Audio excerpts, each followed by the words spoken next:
한동안 쉬었습니다. 이런저런 문제로 마음 정리가 좀 필요했네요. 오늘 우선 태국 정가 소식부터 전해드립니다. 총선에서 151석, 제일 많은 하원을 확보한 까오클라이당의 군 피타, 현재 8개 정당이 연합하기로 하면서 하원에서 313석 정도 확보. 7월 13일 1차 총리 투표가 있었습니다. 상원에서 한 명이 사퇴하면서 총 375석 이상 확보하면 총리로 선출되는데 13일 투표 결과 당 하원 합쳐서 324표 득표하였습니다. 한마디로 1차 투표에서 실패로 끝났다는 거죠.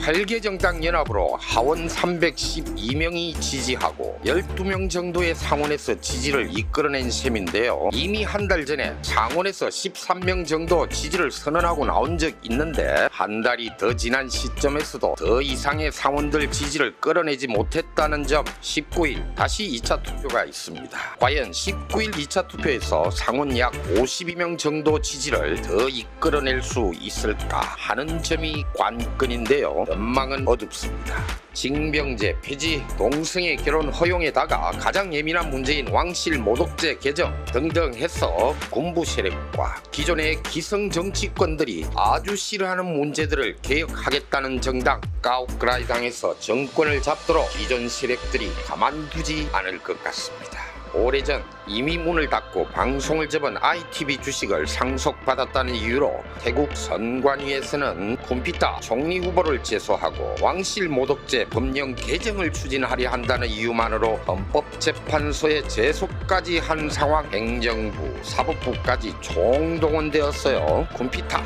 이 사람의 총리 선출을 막아쓰고 있는 분위기입니다. 이런 상황 해치고 하원 총선에서 151석 획득한 까오클라이당에서 총리가 된다는 거 정말 힘들어 보이는 상황입니다. 자, 그럼 앞으로 태국 정국은 어떻게 되어갈까요? 전망해 봅니다. 하원 제1당 까오클라이당에서 총리를 내지 못하게 된다면 이제 제2당 141석을 확보한 탁신계 정당이라 할 수 있는 허타이당으로 넘어가게 될 것이고, 허타이당이 정권을 잡기 위하여는 군부와 모정의 타협을 할 가능성이 높습니다. 7월에는 반드시 태국으로 입국하고야 말겠다는 탁신이 입국 시기를 늦추었습니다. 여러 정황들을 통하여 미루어 짐작해보면 허타이당이 군부와 암묵적인 협의를 함으로써 집권 기회를 엿볼 가능성이 아주 높아진다는 겁니다.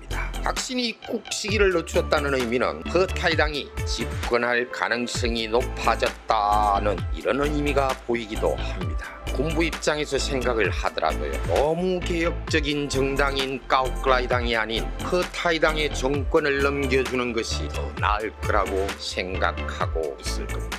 이 상황에서 군부가 다시 집권을 시도한다면 태국 국민들 가만히 있지 않겠죠. 태국 국민들의 저항이 거세질 것이라는 건 눈에 보이듯 뻔한 상황. 무모하게 군부가 집권을 시도하지는 않을 것 같습니다. 아마 탁신계당인 허타이당의 정권을 넘기는 것이 조금은 더 나을 거란 생각을 할 거라는 거죠. 허타이당도 그동안 상당히 애매한 태도를 취하고 있었다는 점, 이 또한 이런 예상을 뒷받침해주고 있는 것 같습니다.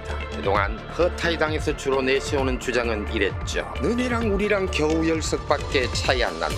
정부 부처 28개 중에 우리 14개, 니들 14개 나눠 먹자. 10석 더 가진 걸로 해서 총리에다가 하원 의장까지 먹으려 하지 마라. 뭐 이런 식이었습니다. 이제는 아마도 어부지리로서 허타이당이 집권할 수 있는 기회가 아주 높아지고 있는 분위기입니다. 민주국가에 있어서 다수결 원칙 법치주의가 이루어지지 않는다면 사실상 민주국가라고 말하긴 어려울 겁니다. 태국에서의 민주화 아직은 멀어 보이고 있는 어두운 상황임을 알려드립니다. 오늘 저녁 식사 후에는 태국 뉴스를 시청합니다. 태국에서 일어나는 주요 뉴스를 콘텐츠로 만들어 보낼 겸 이런저런 겸사겸사 뉴스를 자주 보게 되는데요. 태국에서 자주 발생하는 사건, 바로 총기 사건입니다. 하루에도 최소 1건 이상, 2건, 3건 발생할 정도로 빈번하게 발생되는 사건인데요. 연인 간에 다투다가도, 땅 문제로 분쟁을 하다가도, 부간 가족 간에도 총기 관련 사망 사건 아주 자주 발생하는 게 태국입니다. 얼마 전에는 대마초를 하던 14살짜리 아이가 할아버지를 살해하는 사건도 있었죠. 겨우 14살이 아무리 합법화되었다 하더라도 14살짜리가 대마를 구하기 용이하다는 건 정말 문제라고 봅니다. 참 엊그제 태국에서 대마를 재배하면서 방콕에서 샵을 2개 운영하는 태국인을 만나는 기회가 있어서 물어보았죠. 잘 팔리면 뭐 짭짤하다고 하더군요. 외국인이 주로 많이 사는 편이라 해서 한국인은 하고 물어보니 한국인도 있지만 한국 사람들은 호기심에 그냥 가게 들러서 보고만 가는 경우 대체로 많다고 하더군요. 대마 가게에서 한국인은 별로 돈 안 된다는 말이죠. 나름 정부에서 교육한 효과가 있는 것 같긴 하더만요. 태국에서 총기는 거의 1000만 정 이상이 민간인이 소유하고 있는 상황입니다. 평소에 짜이엔옌 하면서 한국인과 달리 그다지 화를 잘 드러내지 않는 태국인이지만 화를 한번 분출해내버리면 아주 극단적인 상황으로 치달아버리는 게 또 태국인의 성격이기도 합니다. 미국에서 자주 빈번하게 총기 사건이 일어난다고 생각하지만 사실상 태국에서도 미국 못지않게 자주 빈번하게 일어나고 있습니다.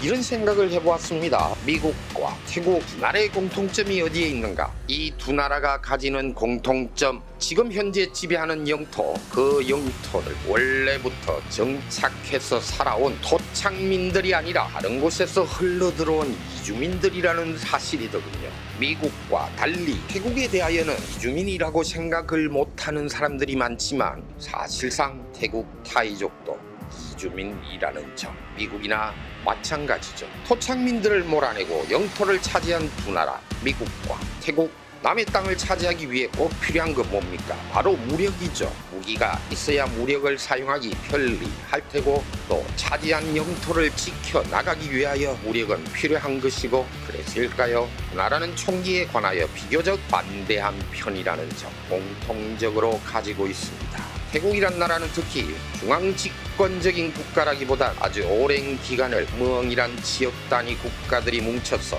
하나의 국가 체제를 이루어온 나라다 보니까 지역 단위에서 가지는 무력, 그 무력이 필요하지 않았나 생각을 합니다.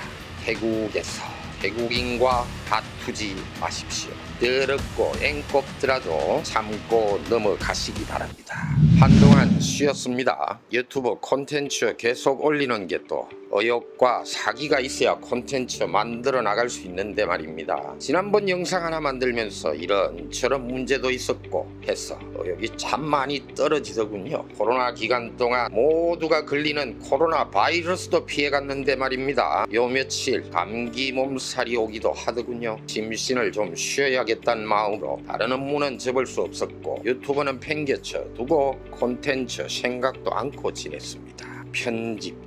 편집자 관련해서도 고민이 많습니다. 유튜브 편집자에게 매월 4만 바트 남짓 지출이 되었는데요. 한국 돈으로 거의 180만 원 가량 될까요? 받는 사람 입장에서는 한국인 인력이라 많지 않은 금액일 테고 한 달에 고작 8개, 9개 정도 영상 올리는 제 입장에서 생각하자면 외주를 맡기는 게 맞는가? 편집을 위한 직원을 고용하는 것이 맞는가? 이래저래 고민을 하게 하는 문제였습니다. 단순 계산만으로 따져볼 경우에야 외주 맡기면 영상 하나에 3,000바트 정도 들어가는데 외주 맡기는 게 경제적이긴 하죠. 하지만 영상 편집 같이 하면서 채널 운영에 대한 방향 설정도 같이 하면서 또 로펌 일반 업무라고 할 수 있는 거래처 관리 정도라도 도와줄 수 있는 사람이 편집을 도와준다면 4만 바트 아니라 그 이상으로 더 월급을 주더라도 아깝다는 생각이 들지 않을 텐데 말입니다. 두 가지 업무를 해낼 수 있는 인력 찾기도 쉽지 않은 상황이네요. 유튜버 편집과 로펌 내부 일 배우면서 일 함께 할 수 있는 사람 구하고 싶습니다. 단순히 편집자로서 일을 하게 되면 당사자로서도 미래가 밝지 않지만 로펌 업무까지 배우면서 한다면 자기 개발에도 도움이 되지 않을까 하는 생각도 있고요.